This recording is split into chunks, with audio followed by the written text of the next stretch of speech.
India America പോര് tariff യുദ്ധമാണ് ഇപ്പം നടന്നുകൊണ്ടിരിക്കുന്നത്. പക്ഷേ അതിൽ പ്രത്യക്ഷത്തിലേക്ക് വരുന്ന മറ്റൊരു രാജ്യം കൂടിയുണ്ട്. അത് നമ്മുടെ ശത്രു രാജ്യമായിട്ടുള്ള പാകിസ്ഥാൻ തന്നെയാണ്. ഈ പാകിസ്ഥാന് വേണ്ടിയിട്ട് ചരട് വലിക്കുന്ന പരിപാടികൾ അമേരിക്ക ചെയ്തുകൊണ്ടിരിക്കുന്നത്. അത് നൈസായിട്ടാണ് നടത്തുന്നതെങ്കിലും അരിയാഹാരം കഴിക്കുന്ന ആർക്കായാലും മനസ്സിലാവും. ഇനിയിപ്പോൾ അവർ ബ്രെഡും ബർഗറും ആണെങ്കിലും അത് കഴിക്കുന്ന ആർക്കായാലും മനസ്സിലാക്കാവുന്നതേ ഉള്ളൂ. അപ്പോൾ ഇത് വന്ന് നമ്മൾക്ക് അതായത് ഇന്ത്യക്ക് വളരെ ഭീഷണി ഉയർത്തുന്ന തരത്തിലേക്ക് ഈ ഒരു ബന്ധം ശക്തി പ്രാപിക്കുന്നതായിട്ട് തോന്നിയിട്ടുണ്ട്. അപ്പോൾ അത് വരുമ്പോൾ ഇപ്പോൾ കഴിഞ്ഞ ദിവസമാണ് ബലൂച്ച് ലിബറേഷൻ ആർമിയെയും അതിൻ്റെ ചാവേർ പടയെയും ഒക്കെ അവർ ഭീകര സംഘടനയായിട്ട് അമേരിക്ക പ്രഖ്യാപിച്ചു കഴിഞ്ഞിട്ടുണ്ട്. നേരത്തെ തന്നെ പാകിസ്ഥാൻ പ്രഖ്യാപിച്ചു. പാകിസ്ഥാന് അവരെ താല്പര്യമില്ലാത്തതുകൊണ്ട് മറ്റ് ഭീകര സംഘടനകളെ പാകിസ്ഥാൻ വച്ച് പുലർത്തുകയും ചെയ്യുന്നുണ്ട്. ഇവർക്ക് താല്പര്യമില്ലാത്ത രീതിയിൽ പ്രവർത്തിക്കുന്നത് കൊണ്ടാണ് അവരോട് ബലൂചിസ്ഥാൻ പറയുന്ന ആ ഭാഗത്തെ തന്നെ ഒരുപക്ഷെ അവർ വേണമെങ്കിൽ കണ്ണുപൂട്ടി അടച്ചാക്ഷേപിക്കുന്ന അല്ലെങ്കിൽ കൈവിട്ട് കളയുന്ന രീതിയിലേക്കൊക്കെ പോകുന്നത്. പക്ഷേ ഈ ഒരു നീക്കം ഇന്ത്യക്ക് ഒരുപക്ഷെ ഭീഷണിയാകാനുള്ള സാധ്യതകളേറെയല്ലേ? അതിൽ മറ്റെന്തൊക്കെയോ വിഷയങ്ങളുണ്ട് എന്നാണ് മനസ്സിലാക്കുന്നത്. എന്താണ് സത്യത്തിൽ ഈ ഒരു വിഷയത്തിൽ ഇന്ത്യക്ക് ഭീഷണിയായി വരാനുള്ള കാര്യങ്ങൾ? ഇന്ത്യക്ക് ഭീഷണിയായി വരാനുള്ള സാധ്യത അമേരിക്കൻ ആർമി ഇന്ത്യയുടെ ബോർഡറിലുണ്ടായിരിക്കും ഇന്ത്യയുമായിട്ടുള്ള ബോർഡറിലുണ്ടായിരിക്കും എന്നുള്ളത് തന്നെയാണ്. ഇപ്പം അമേരിക്കയും ഇന്ത്യയും തമ്മിലിപ്പം നിലവിൽ വ്യാപാര യുദ്ധമാണ്. അപ്പുറത്തേക്കും കാര്യങ്ങൾ പോകും എന്നുള്ളൊരു സൂചനയാണ് നമുക്കിപ്പോൾ ഇതിൽ നിന്ന് പുറത്തു വരുന്നത്. അത് അമേരിക്ക ഒരു ശത്രുരാജ്യമെന്ന സ്ഥാനത്ത് തൽക്കാലം ഇന്ത്യക്ക് അങ്ങനെ തന്നെ കാണേണ്ടി വരുന്നൊരു സാഹചര്യമാണ് ഇപ്പോൾ ഉടലെടുത്തിരിക്കുന്നത്. ശത്രുരാജ്യം എന്നുള്ളൊരു ഇത് തന്നെ. കാരണം പഴയ ബന്ധം ഇപ്പോൾ നിലനിൽക്കുന്നില്ല. ഒരു ഡിപ്ലോമാറ്റിക് നയതന്ത്രപരമായിട്ടുള്ള ബന്ധമാണെങ്കിൽ പോലും ഇപ്പോൾ നിലനിൽക്കുന്നില്ല. പാകിസ്ഥാൻ അമേരിക്ക ബന്ധം പഴയതുപോലെ പൂർവ്വസ്ഥിതി പ്രാപിക്കുകയും ചെയ്തിട്ടുണ്ടെന്നുള്ള കാര്യമാണ്. അപ്പോൾ അത് ഇന്ത്യയെ സംബന്ധിച്ചിടത്തോളം പ്രശ്നമാണോ എന്ന് ചോദിച്ചു കഴിഞ്ഞാൽ പ്രശ്നമാണ്. പക്ഷേ ഇന്ത്യ എന്ന രാജ്യം, ആ രാഷ്ട്രത്തിൻ്റെ നിലനിൽപ്പിന് നേരെ ഉയരുന്ന ഏത് ഭീഷണിയും നേരിടാൻ തക്കതായിട്ടുള്ള കഴിവുള്ള രാജ്യമാണ് എന്ന് ടൈം ടെസ്റ്റഡാണ്. അത് കാലഘട്ടങ്ങളിലൂടെ തെളിയിക്കപ്പെട്ട ഒരു കാര്യമാണ്. അപ്പോൾ അതുകൊണ്ട് തന്നെ ഇന്ത്യയെ തൊടാൻ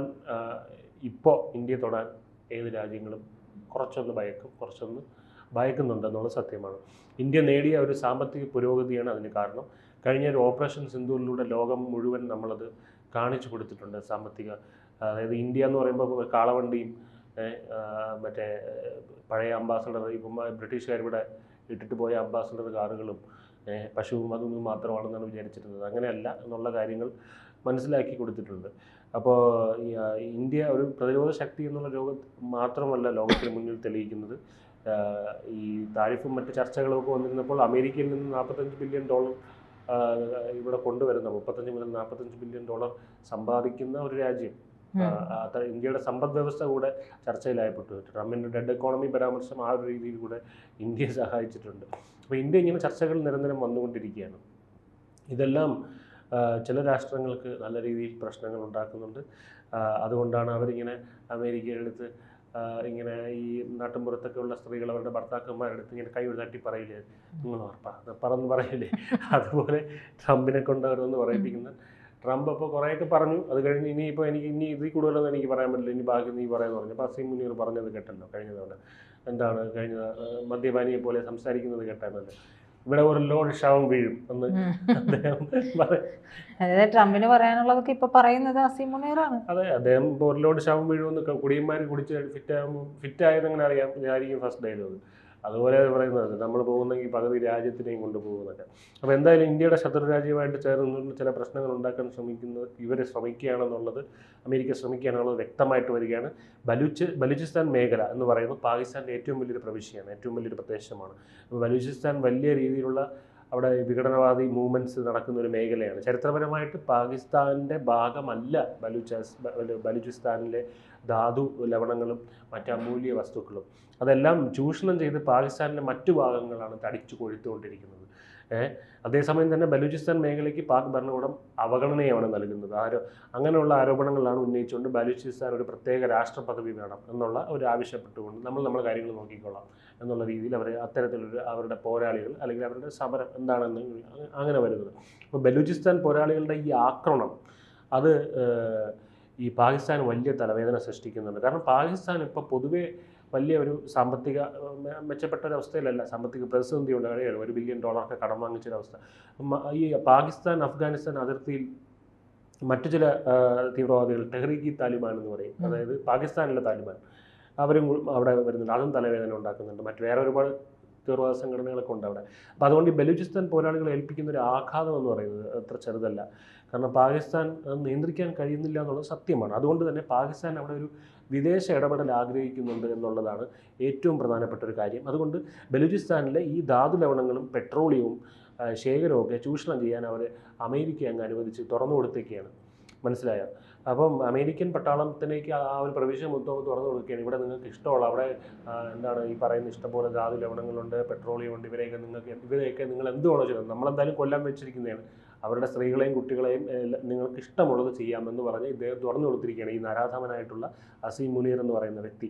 അപ്പോൾ അതിനുവേണ്ടി അവർ അമേരിക്കയെ അതിനുവേണ്ടിയാണ് ഈ പറയുന്ന സ്വാഗതം ചെയ്യുന്നത്. എല്ലാവർക്കും അമേരിക്ക എന്താണ് പറയുന്നത്, എല്ലാവർക്കും അതിൽ അവരുടേതായിട്ടുള്ള, ട്രംപിന് ഈ പറയുന്ന പോലെ അവിടുത്തെ ഈ ധാതു ലവണങ്ങളും അതും മാത്രമായിരിക്കില്ല, ഈ പറയുന്ന പോലെ ക്രിപ്റ്റോ കറൻസിയുടെ ഇതുണ്ടായിരിക്കും, എല്ലാം ഉണ്ടായിരിക്കും. അപ്പോൾ ഇതുപോലെ ഇത് കണ്ണിൽ വെച്ചുകൊണ്ട് ഇന്ത്യയെ പിണക്കാനും പാകിസ്ഥാനോടൊപ്പം നിന്ന് ബലൂചിസ്ഥാനിൽ കാലുറപ്പിക്കാനും ആണ് ഇപ്പോൾ അമേരിക്ക ശ്രമിക്കുന്നത്. അതായത് ബലൂചിസ്ഥാൻ അമേരിക്ക ഏറ്റെടുക്കാൻ പോകുന്നു എന്നുള്ള വിലയിരുത്തലുകൾ, ബലൂചിസ്ഥാൻ ഏറ്റെടുക്കാൻ പോകുന്നുള്ള വിലയിരുത്തൽ ഇപ്പോൾ വരുന്നുണ്ട്. പാകിസ്ഥാനിൽ നിന്ന് ഏതാണ്ട് അങ്ങനെ ഒരു സാഹചര്യം തന്നെയാണ് നമ്മൾ കേൾക്കുന്നത്. 1980കളിലാണ് അമേരിക്ക ഈ ബലൂചിസ്ഥാനിൽ അന്ന് മുതലേ കണ്ണുവച്ചിരുന്നു എന്നൊരു യാഥാർത്ഥ്യം പുറത്തു വരുന്നുണ്ട്. അവിടെ ഈ വൻ ശേഖരങ്ങൾ ഉള്ളത് കൊണ്ടൊന്നുമല്ല, ഒരു പ്രദേശം ഫ്രീ ആയിട്ട് തുറന്നു കിട്ടുകയാണ്. മനസ്സിലായോ? അവിടെ ലൂട്ട് ചെയ്യാൻ, പ്ലണ്ടർ ചെയ്യാൻ, പണ്ട് ഇന്ത്യയിൽ നിന്ന് എടുത്തോണ്ട് പോയിട്ടില്ലേ ബ്രിട്ടീഷുകാരും ഈ പറയുന്നവരൊക്കെ. അപ്പോൾ അതുപോലെ പ്ലണ്ടർ ചെയ്യാൻ, ലൂട്ട് ചെയ്യാനായിട്ട്, കൊള്ളയടിക്കാനായിട്ട് കിട്ടുകയാണ്. അപ്പോൾ അതുകൊണ്ട് തന്നെ ഇന്ത്യ അല്ലെങ്കിൽ ബലൂചിസ്ഥാനിൽ വളർന്നു വരുന്ന ഈ ഒരു വിഘടനവാദ പ്രവർത്തനങ്ങൾക്ക് എല്ലാവിധ സഹായവും ചെയ്യുന്നത് ഇന്ത്യയാണ്. പാകിസ്ഥാനെ പിളർത്താനുള്ള ശ്രമം ഇന്ത്യയാണ് നടത്തുന്നതെന്നൊക്കെയാണ് പാകിസ്ഥാൻ ആരോപിക്കുന്നത്. അപ്പോൾ ഇന്ത്യ നിഷേധിച്ചിട്ടുണ്ട്, എപ്പോഴും നിഷേധിക്കുകയാണ് ചെയ്യുന്നത്. അപ്പോൾ ഇന്ത്യക്ക് ഒരു കാരണവശാലും അതുകൊണ്ട് ഈ മണ്ണ് നൽകില്ല എന്നാണ് അവർ പറയുന്നത്. അപ്പോൾ അത് അമേരിക്കയ്ക്ക് നൽകാം എന്നൊരു നിലപാടിലാണോ എന്നുള്ളത് വ്യക്തമാക്കിയിട്ടുമില്ല. അപ്പോൾ അതുകൊണ്ട് ബലൂചിസ്ഥാൻ പോരാളികളുടെ അല്ലെങ്കിൽ ബലൂചിസ്ഥാൻ ലിബറേഷൻ ആർമി എന്ന സംഘടനയെ അമേരിക്ക ഇപ്പോൾ ഒരു ഭീകരവാദ പട്ടികയിൽ ഉൾപ്പെടുത്തിയിരിക്കുന്നതിൻ്റെ പ്രധാനപ്പെട്ട കാരണം ഇതാണ്. ഇനി അവിടെ കയറി അടിക്കാം US ആർമിയോടെ. പണ്ട് അഫ്ഗാനിസ്ഥാനിൽ ഇവർ ചെയ്തത് അതാണല്ലോ, അത്തരത്തിൽ കയറി അടിക്കാം. അപ്പോൾ തീർച്ചയായിട്ടും ഇത് ബലൂചിസ്ഥാൻ്റെ ഭാവിയിൽ അമേരിക്കൻ സൈന്യം ഇറങ്ങുമെന്നോ, ബലൂചിസ്ഥാനിൽ ഭാവിയിൽ അമേരിക്കൻ സൈന്യം ഇറങ്ങുന്നതിൻ്റെ കൃത്യമായ സൂചനയാണ്. അതുകൊണ്ട് തന്നെ അഫ്ഗാനിസ്ഥാനിൽ അധിനിവേശം നടത്തിയതുപോലെ കുറച്ചു കാലം അമേരിക്കൻ പട്ടാളം ബലൂചിസ്ഥാനിൽ അവിടെ കിടന്ന് നെകളിക്കാനുള്ള സാധ്യതകളെല്ലാം നമ്മൾ കാണുന്നുണ്ട്. ഇന്ത്യയെ സംബന്ധിച്ചിടത്തോളം അതൊരു വലിയ സുരക്ഷാ ഭീഷണിയാണ്.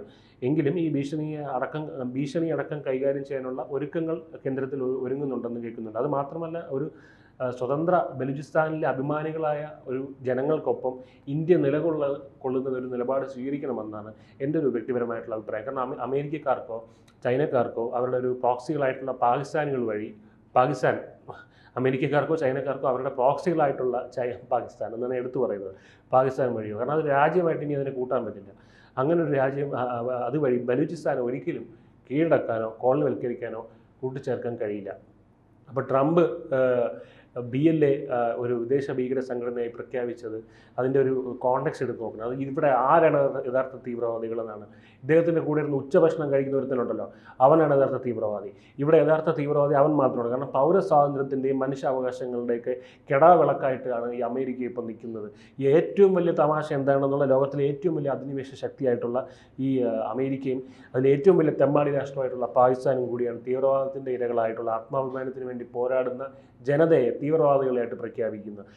അത് ചോദിക്കാനായിട്ടുള്ള ഒരുത്തനുമില്ല, അവർക്ക് വേണ്ടി സംസാരിക്കാനായിട്ടുള്ള ഒരുത്തനുമില്ല. അപ്പോൾ പാകിസ്ഥാൻ ഭീകരതയുടെ യഥാർത്ഥ ഇരകൾ എന്ന് പറയുന്നത് BLAയും ബലൂചിസ്ഥാനിൽ എന്ന സ്വതന്ത്രരായിട്ടുള്ള ജനങ്ങളുമാണ്. വനിതാ ആക്ടിവിസ്റ്റ് മഹാദംഗ് ഡാലോ തടങ്കലിലായിട്ട് 143 ദിവസമായി. ബലൂചിസ്ഥാനിൽ നിർബന്ധിത തിരോധാനങ്ങൾ, നിയമവിരുദ്ധ വധശിക്ഷകൾ, പൗരസ്വാതന്ത്ര്യങ്ങളുടെ അടിച്ചമർത്തൽ, സാമ്പത്തികവും സാമൂഹികവുമായിട്ടുള്ള ഗണ്യമായ അവഗണന എന്നിവയുടെ അസ്വസ്ഥത ഉണ്ടാക്കുന്ന പ്രവണതയുണ്ടെന്ന് പാകിസ്ഥാൻ മനുഷ്യാവകാശ കമ്മീഷൻ വരെ പറഞ്ഞു. യുണൈറ്റഡ് കിങ്ഡത്തിലെ അഭിഭാഷക ഗ്രൂപ്പുകൾ, UK അഭിഭാഷക ഗ്രൂപ്പുകൾ ആയിരക്കണക്കിന് നിർബന്ധിത നിരോധന കേസുകൾ റിപ്പോർട്ട് ചെയ്തിട്ടുണ്ട്. 4,40,666 സ്വതന്ത്ര വ്യക്തികളെക്കുറിച്ച് വിവരമില്ലെന്നും ഒരുപക്ഷെ പാകിസ്ഥാൻ കൊലപ്പെടുത്തിയിരിക്കാം എന്നും റിപ്പോർട്ടുകൾ പറയുന്നു. 27 ദിവസമായി ബലൂച്ച് യാക്ചെറ്റി കമ്മിറ്റി BYC നേതാക്കളുടെ അതായത് ബലൂച്ചിൻ്റെ BYC നേതാക്കളുടെ നിർബന്ധിത തിരോധാനങ്ങൾ സംബന്ധിച്ച് ഉത്തരങ്ങൾ ആവശ്യപ്പെട്ട് ബലൂച്ച് ആക്ടിവിസ്റ്റുകൾ എല്ലാ ദിവസവും പ്രതിഷേധിക്കുകയും അവർ അടിച്ചമർത്തൽ നേരിടുന്നുണ്ട്. പ്രതിഷേധത്തിനൊപ്പം തന്നെ പാകിസ്ഥാൻ ഈ തുടർച്ചയായ അടിച്ചമർത്തൽ തുടർന്നുകൊണ്ടിരിക്കുകയാണ്. ഇൻ്റർനെറ്റില്ല, ആശയവിനിമയമില്ല, സ്റ്റേറ്റ് കൺട്രോൾഡ് ആയിട്ടുള്ള ഒരു നിരീക്ഷണ സംവിധാനവുമുണ്ട്. യഥാർത്ഥ തീവ്രവാദി ഡൊണാൾഡ് ട്രംപിനൊപ്പം ഇരുന്ന് ഉച്ചഭക്ഷണം കഴിക്കുന്ന അസീം മുനീറാണെന്ന് വീണ്ടും ആവർത്തിച്ച് പറയുകയാണ്. ഞാൻ വീഴുമെന്ന് തോന്നിക്കഴിഞ്ഞാൽ ലോകത്തിൻ്റെ പകുതി ഞാൻ ആണവ ബോംബിട്ട് ഇടുമെന്ന് പറഞ്ഞ ആളാണ്. എൻ്റെ രാജ്യം ഒരു മാലിന്യ ട്രക്കാണെന്ന് അദ്ദേഹം അഭിമാനപൂർവ്വം പറഞ്ഞ ഒരാളാണ്. അതിനോട് ഞാൻ യോജിക്കുന്നു. എന്തായാലും എല്ലാ ദിശകളിലേക്കും ഞാൻ എല്ലാ മിസൈലുകളും പ്രയോഗിക്കും, എല്ലാ ഭൂഖണ്ഡത്തിലും എല്ലാ രാജ്യത്തേക്കും നശിപ്പിക്കും. ആഫ്രിക്ക, ഏഷ്യ, റഷ്യ, ഇന്ത്യ എന്നിവിടങ്ങളിലേക്ക് പാകിസ്ഥാൻ മിസൈലുകൾ എറിയും. ആ മനുഷ്യന് ഭ്രാന്താണ്, കാരണം അവൻ അപകടകാരിയാണ്. എന്നാൽ അപകടകാരിയായിട്ടുള്ള ഈ മുഴുഭ്രാന്തൻ മറ്റൊരു മുക്കാൽ ഭ്രാന്തനോടൊപ്പം ഇരുന്ന് ഉച്ചഭക്ഷണം കഴിക്കുമ്പോൾ എന്താണ് സംഭവിക്കുന്നത് എന്നുള്ള കാര്യങ്ങൾ നമ്മൾ ആലോചിക്കണം. ട്രംപ് ആഗ്രഹിക്കുന്നത് അയാളുടെ കുടുംബത്തിന് നല്ലൊരു ക്രിപ്റ്റോ ഇടപാട് മാത്രമാണ്. ബലൂച്ചിനെ കോളനിവൽക്കരിച്ച് പാകിസ്ഥാൻ പണം സമ്പാദിക്കുന്നതിനെക്കുറിച്ചും പരസ്പരം സഹായിക്കുന്നതിനെക്കുറിച്ചും ട്രംപുമായി ഒരുമിച്ച് ഒരു ക്രമീകരണം ഉണ്ടാക്കുകയാണ് ഇവിടെ. BLA തീവ്രവാദ സംഘടനയെന്ന് വിളിക്കാനുള്ള ഈ ശ്രമത്തിൽ നിന്ന് ട്രംപ് പാകിസ്ഥാൻ സൈന്യത്തോട് പറയുന്നത്, നിങ്ങൾ എനിക്ക് പണം നൽകിയാൽ ഒരു പ്രശ്നമില്ല, ഞാൻ എല്ലാം സാധിച്ചു തരാം എന്നുള്ളതാണ്. നിങ്ങൾക്ക് ബലൂചിസ്ഥാനെ കൊള്ളയടിക്കാനും കുത്തുപാളയടിപ്പിക്കാനും കഴിയും, അതിന് ഞാൻ കൂട്ടു നിൽക്കാമെന്നാണ് പറയുന്നത്. പാകിസ്ഥാൻ്റെ മൊത്തം വാതക ഉൽപ്പന്നത്തിൻ്റെ 23% ബലൂചിസ്ഥാനാണ്. 6% മാത്രമേ പ്രാദേശികമായിട്ട് ഉപയോഗിക്കുന്നുള്ളൂ. പാകിസ്ഥാനിലെ ഏറ്റവും വലിയ പ്രവിശ്യയാണ് ബലൂചിസ്ഥാൻ. പാകിസ്ഥാൻ പ്രദേശത്തിൻ്റെ 44% ബലൂചിസ്ഥാനാണ്. അപ്പോൾ ആ 44 പ്രദേശവും ഉടൻ സ്വതന്ത്രമാകുമെന്നാണ് ഞാൻ പ്രതീക്ഷിക്കുന്നത്. ട്രംപ് ഒരു സാങ്കല്പിക പ്രതിഭാസം മാത്രമാണ്, ഒരു താൽക്കാലിക പ്രതിഭാസം മാത്രമാണ്. ബലൂചിസ്ഥാനിലെ സ്വതന്ത്രരായിട്ടുള്ള ജനങ്ങൾക്ക് ഇത് തങ്ങൾ പോരാടാനുള്ള സമയമായി കണ്ടെത്തണം എന്ന് മാത്രമാണ് അഭ്യർത്ഥിക്കുന്നത്.